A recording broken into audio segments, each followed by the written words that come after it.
축복의 통로 듣고 말하기 18번째 시간 통계에 관해서 살펴봅니다. 23년 8월 17일 밤 12시 25분 영적 오감이 다 열리는 것이 지각이 다 열린 것이고 다 열려야 채워질 수 있는데 지성, 빛된 사상을 채우게 되는 것. 영적 오감과 지각이 굉장히 밀접하게 연결되어 있다는 거죠. 왜냐하면 이 지각을 통해서 주님의 뜻을 알게 되고 주님의 마음을 알아서 주님께 순종할 수 있게 되기 때문에 그렇습니다. 꿈 계시화해서 박 집사님, 옛날 서대문에 살던 집, 실제 살던 집이고 소변이 마려워서 화장실에 화장실에 가는 것, 샤워장에 씻으러 가는 것 다 좋은 의미입니다. 서대문 집은 화장실 외부에 있는 재래식. 내가 소변을 보려고 들어가 보니 화장실 정화조에 변이 가득 차 있음. 볼일을 보는데 화장실 창문으로 어떤 남자가 보고 있는 것이 보임. 내가 오줌을 싸다가 멈추고 서둘러 옷을 입음. 내가 밖으로 나가보니 남자가 웃으면서 다가옴. 집 안으로 들어가려고 함. 집 안에 들어가는 문 앞에 서 있는데 남자가 나를 살짝 만짐. 내가 소리를 지름. 약간 오버한 거죠. 안쪽 방 안에 친오빠, 민호오빠가 보이는데 나를 도와주지 않음. 내가 남자를 뿌리치고 안으로 들어와서 민호오빠에게 뭐라고 함. 어떤 남자가 나를 겁탈하려고 하는데 왜 안 도와주냐고. 동생 입장에서는 그나마라도 오빠가 쓸모 있으려면 그런 거라도 해야지 이런 마음이 있겠죠.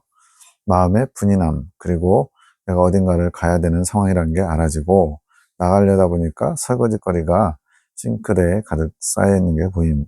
내가 나갔다가 돌아와도 오빠가 설거지를 해놓지 않을 것이라는 생각이 드니까 짜증이 나면서 바쁜 와중에 또 설거지를 함. 오빠를 원망하는 마음이 계속 듦. 해석. 통교가 먼저다. 그것이 이루어져야 영감이 느껴질 것이다. 나와의 통교는 해갈로 깊어질 수 있다. 나와 그 사이에 막힌 담이 하나씩 하나씩 없어져야 통교가 가능한 것이다. 지금 꿈에 대한 해석보다는 지금 통교에 대해서 얘기하고 있죠. 왜냐하면 이게 연결되어 있기 때문에 그런 거예요. 통교가 해갈로 깊어질 수 있다. 그 화장실에서 볼일을 보는 거, 또 샤워장에서 씻는 거, 다 해갈과 연관되는 겁니다. 그 사이에 막혀있는 담들이 있다는 것을 지금 말씀하시고 싶은 거예요. 그러한 담들이 하나하나 없어져야 주인과 잘 소통할 수 있다. 그렇죠. 물줄기를 내도 이제 여름에 되면 이제 장마 때문에 이제 군대에서는 이제 막사 주변에 배수로를 대대적으로 정비합니다. 오랫동안 쌓여있던 낙엽들을 다 제거하고 그렇지 않으면 갑자기 폭우가 내리면 물이 넘쳐가지고 문제가 발생하기 때문에 이러한 막혀있는 것들이 없어져야만 주님과 아주 자유로운 소통이 이루어진다는 거죠. 그 통교, 그 막혀서 방해하는 것들이 있다는 것을 이 꿈에서 알려주기 원하시는 거예요. 첫째는 두 가지로 말씀하시는데 여러 가지지만 그 중에 특별히 두 가지를 더 집중적으로 말씀하시는 거예요. 마귀가 배후에 있는 환경, 이건 뭐냐면 배후에서 마귀가 역사함으로 인해서 주님과의 통교가 잘 되지 않을 수 있다는 거죠. 어떤 남자가 이렇게 자신의 볼일 보는 모습을 엿보는 것으로 방해받는 것. 그럼 사람은 누구나 다 깜짝 놀라고 허둥지둥하게 돼 있죠. 그렇게 되면 온전한 해갈을 하지 못한다. 소변을 보다 많은 것.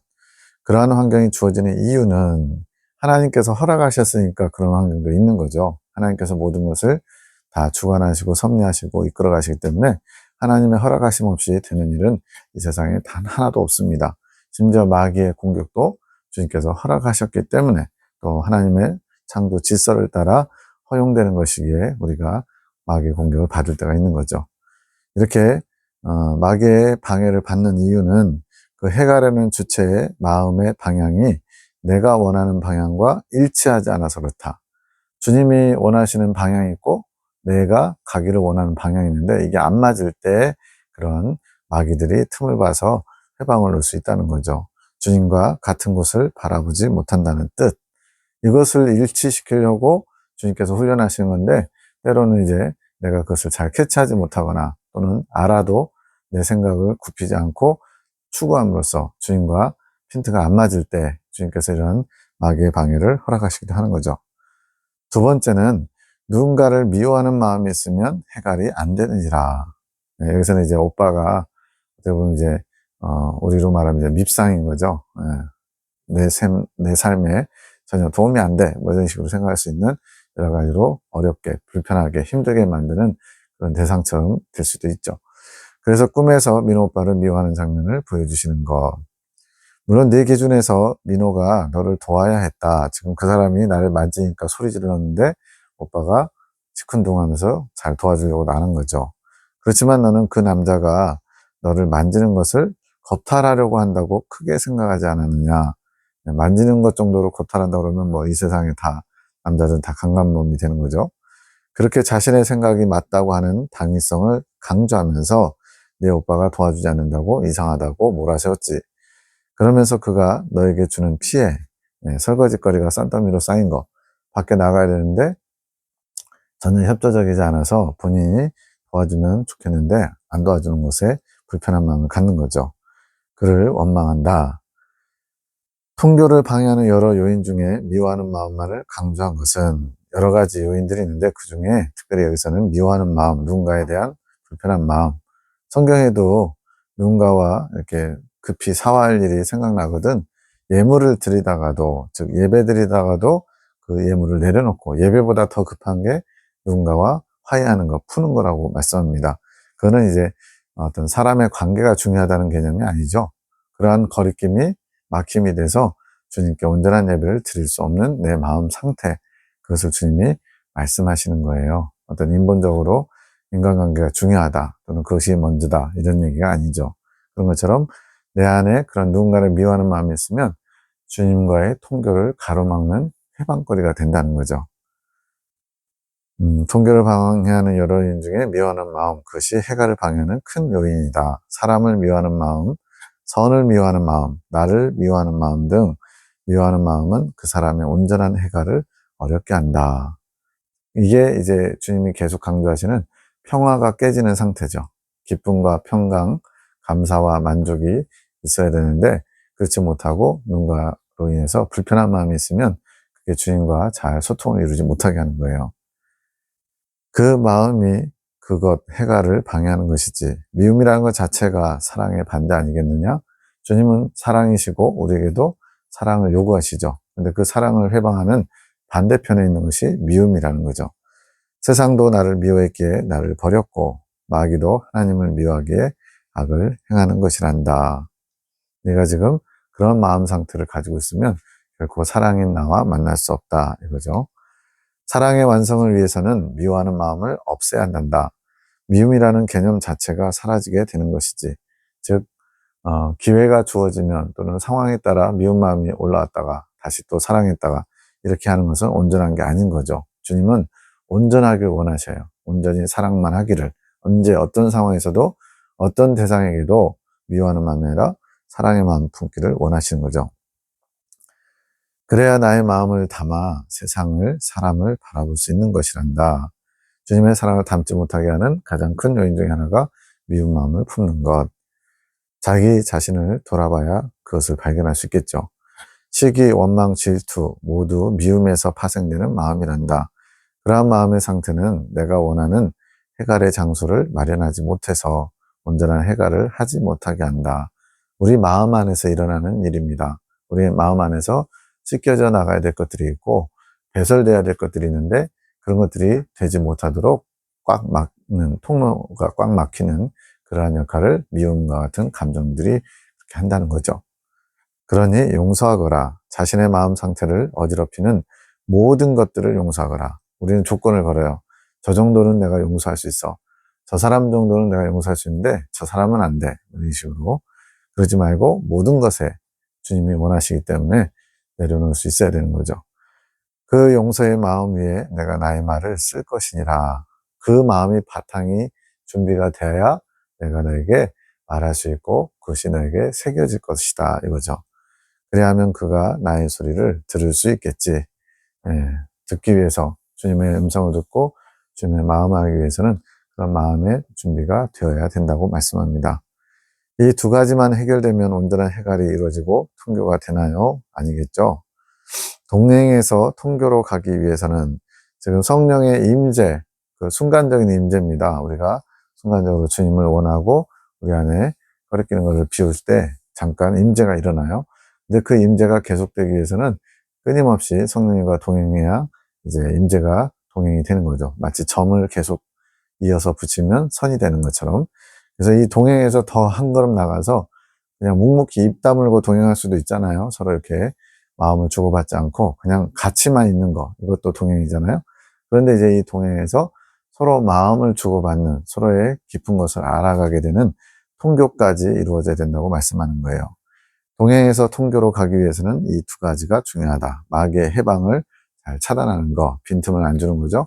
또 하나는 내 안에 미운 마음, 내면에서부터 일어나는 그런 장애물들을 제거하는 거. 그러나 죄성이 뽑힌 것은 아니기에 그것이 완전히 해결되었다고 보면 안 된다. 또다시 언제 어디서나 또 나타난다는 거죠. 순간순간 넘어지기도 하지. 이게 이제 죄의 법칙이라고 우리는 알고 있는 거죠.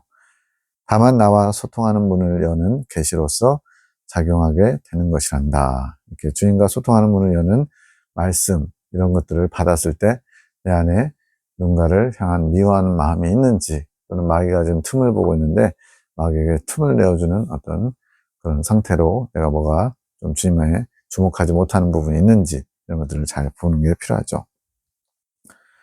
그리고 더 깊어지기 위해서는 더 다양한 것들이 해결되어야 하지. 그러면서 이제 두 분을 예를 듭니다. 송영진 집사는 통로가 열렸지만 관리를 안 하려고 하고 들으려고 하지 않는다. 그러니까 주님께서 허락하셔서 열렸어요. 그래서 본인이 원하면 그것이 가능한데 들으려고 하는 그런 열심이 없는 거예요. 그냥 뭐 열렸으면 열렸다고 좋긴 하네 뭐 이러면서 마는 거죠. 시큰둥한 거죠. 봉식이는, 김봉식 집사님은 그 통로에서 흘러나오는 나의 소리를 잘 알아채지 못한다. 그러니까 들으려고는 해요. 그런데 문제는 잘 알아들 수가 없는 거예요. 우리가 이제 영어 공부하다 보면 이제 영화 자막을 안 보고 영어를 듣잖아요. 생전 뭔 소리인지 모릅니다. 근데 자막을 보면서 들으면 들려요. 그런 거죠. 잘 듣지를 못하는 상태. 이건 왜 그럴까요? 여러 가지 듣지 못하게 또는 헷갈리게 만드는 다른 거에 마음들이 많이 이렇게 빼앗겨서 그런 거겠죠. 들으려고 하지만 소리를 잡아내서 자신의 언어로 바꾸는 것이 부족하다. 말 그대로 스킬이죠, 스킬. 그런 능력이 부족한 거예요. 통교는, 즉 나의 음성을 듣는 것은 더 높이 성장하는데 대단히 중요하다. 예수님의 음성 듣는 방법 두 가지가 대표적인데, 영음으로 듣는 것과 알아지는 것, 영감으로 아는 것이죠. 이 두 가지를 통해서 영적으로 높이 성장할 수 있다는 거예요. 물론 이제 반대로 마귀의 음성을 주님의 음성으로 알아버리면 오히려 큰 낭패를 보겠죠. 잘못하면 어둠에게 잡히게 되고. 나의 신부가 내 음성을 듣는 것이 당연하지 않겠느냐. 두말할 잔소리죠.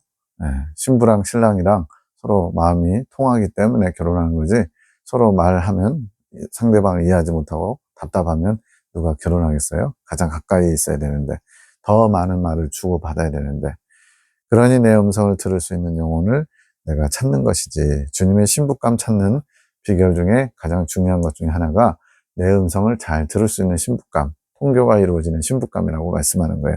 그래야 주님의 마음을 전달할 수 있고 그 마음을 알아서 주님의 뜻을 받들어 주님의 뜻에 순종하는 삶을 살아가게 될 것이기 때문에 그렇습니다. 윤조사님하고 이제 주님께서 일주일간 기도할 마음을 주셔서 4일째 기도하는데, 기도 시작하기 전에 현재 전사님께서 주님께 소원하는 거, 원하는 게 뭔지 물어보고 그것을 위해 함께 기도하라 하심.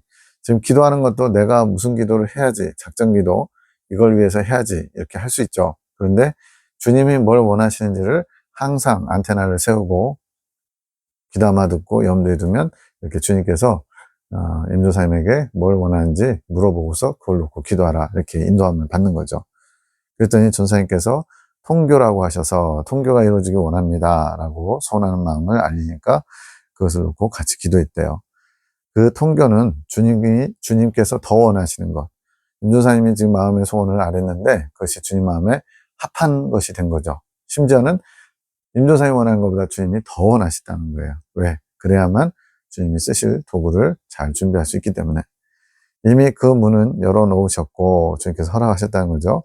김 집사님 보면은 뭔가 느껴지지 않냐고 물으심. 주님께서 뭘 하시고자 하는지 그 봉식 집사님을 반면 교사로 삼라는 거죠. 하늘 군대 각자를 주님과 통교를 이루고자 이끌어 가시고 각자를 이렇게 하나님 1대1로 훈련하신다는 거예요. 통교를 통해서. 통교가 이루어져야 개별적인 도구로 사용되는 것. 치유의 은사로 김 집사님을 사용하시고, 축사의 은사로 또 송영 집사님을 사용하시고, 꿈으로 박명희 집사님을 사용하시고, 또 환상으로 에녹자매를 사용하시고, 이렇게 대변인으로 임종사님을 사용하시고, 이런 것들 다 각자 개별적으로 도구로서 사용하시고자 통변을 또 통교를 허락하신다는 거예요. 예를 들어서 김 집사님이 치유 기도를 할 때 주님과 하나 되어야 직접 들으시고 주님 일을 할 수 있는 것. 어떤 사람을 치유 기도할 때 주님의 마음을 알아야 그 사람의 어떤 고쳐야 될 부분, 또 어떻게 하면 고쳐질 수 있는지를 정확히 알고 진단할 수 있죠. 의사가 왜 의사예요? 그 사람의 병명, 또 문제, 진단을 잘 내려서 그래서 처방을 할 수 있기 때문에 그렇습니다.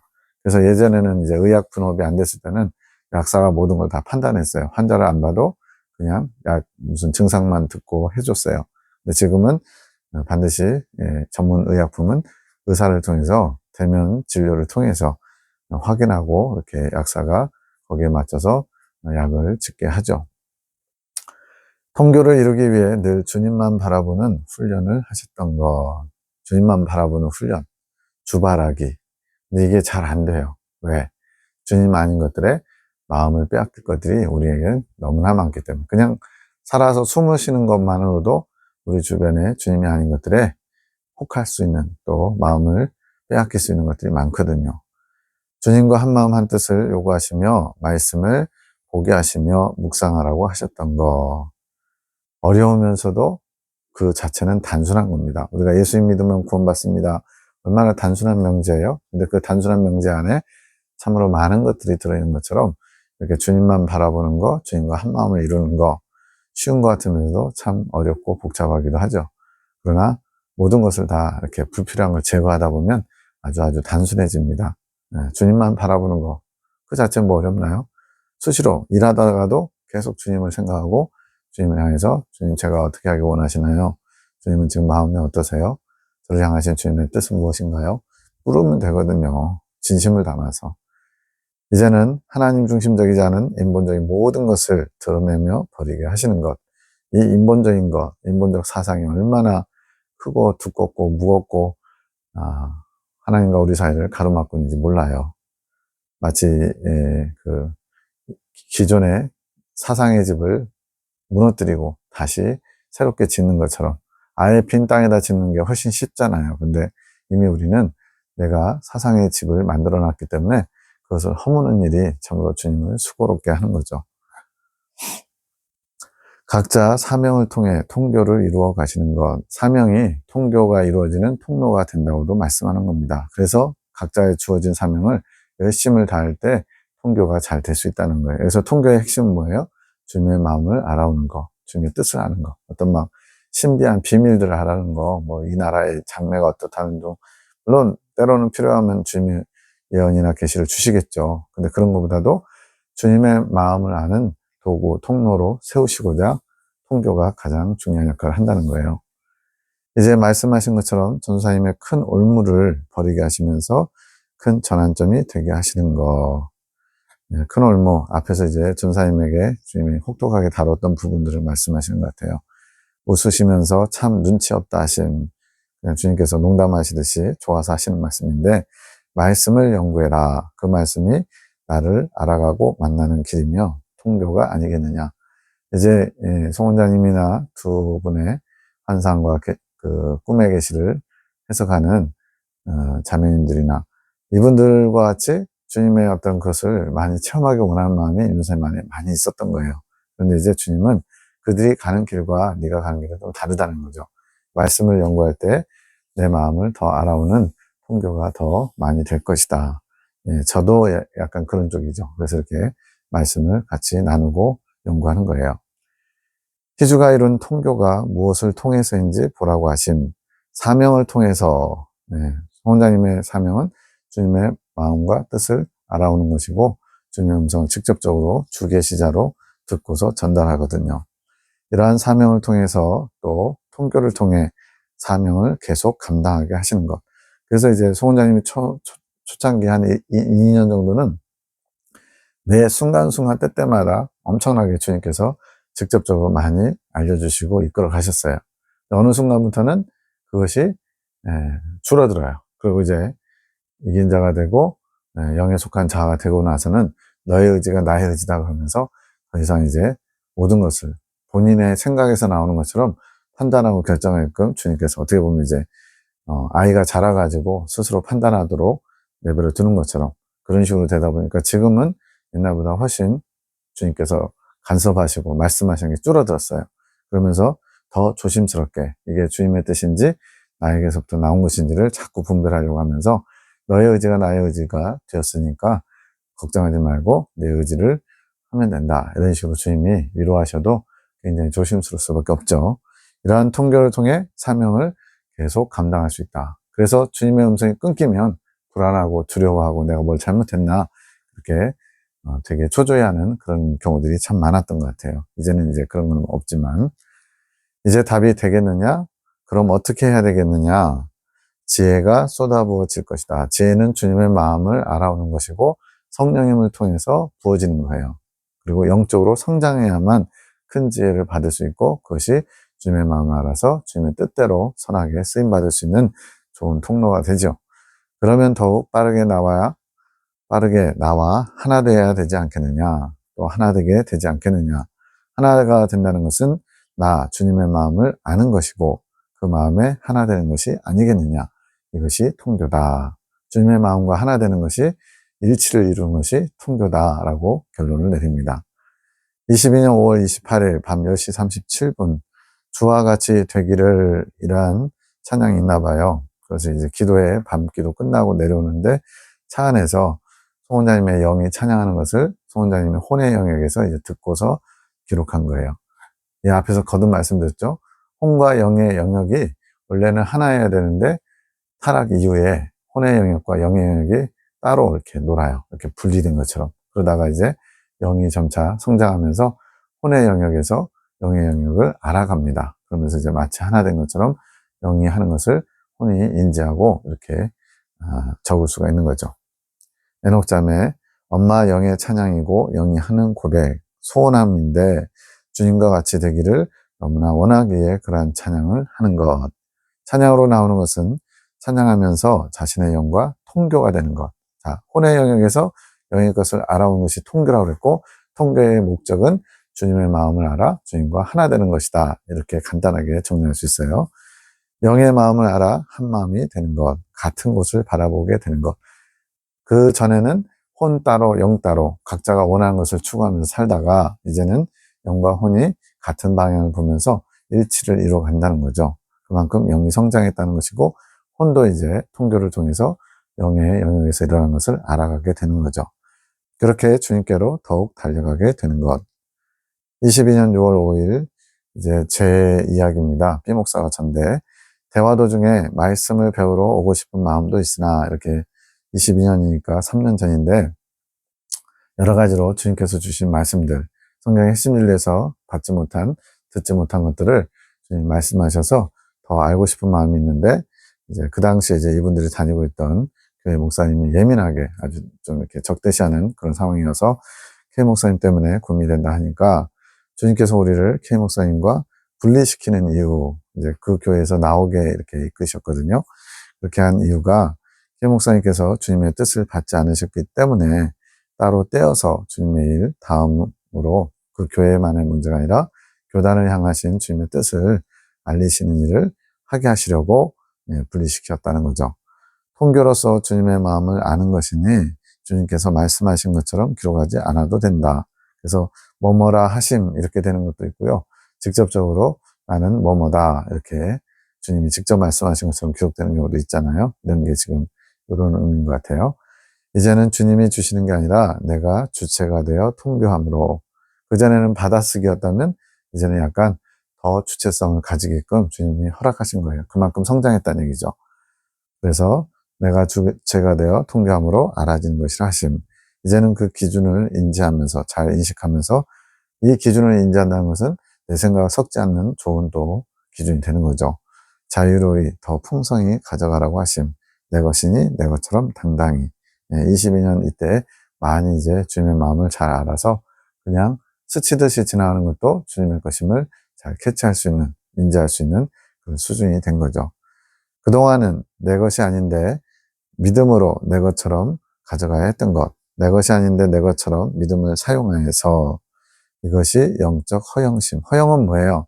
실제로는 그 정도 수준이 아닌데 사람들에게 보이려고 뭔가 이렇게 자신을 치장하고 가꾸고 그러면서 겉모습을 아름답게 보이게 하려는 게 허영심이잖아요. 그것처럼 주님의 것을 내 것처럼 사용하는 이런 모습이 영적인 허영심인데 이것이 흰 옷을 입으면서 허영의 옷이 떨어져 나간 것이다.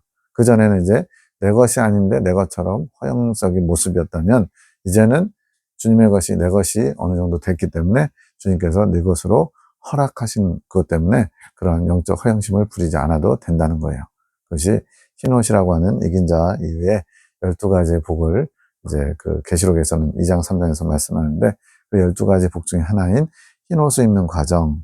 22년 3월 정도에 원장님이 흰옷을 입으셨는데 그 흰옷을 입었을 때 이러한 주님의 것을 내 것처럼 사용했던 허영심이 떨어져 나왔다. 이렇게 표현하는 겁니다.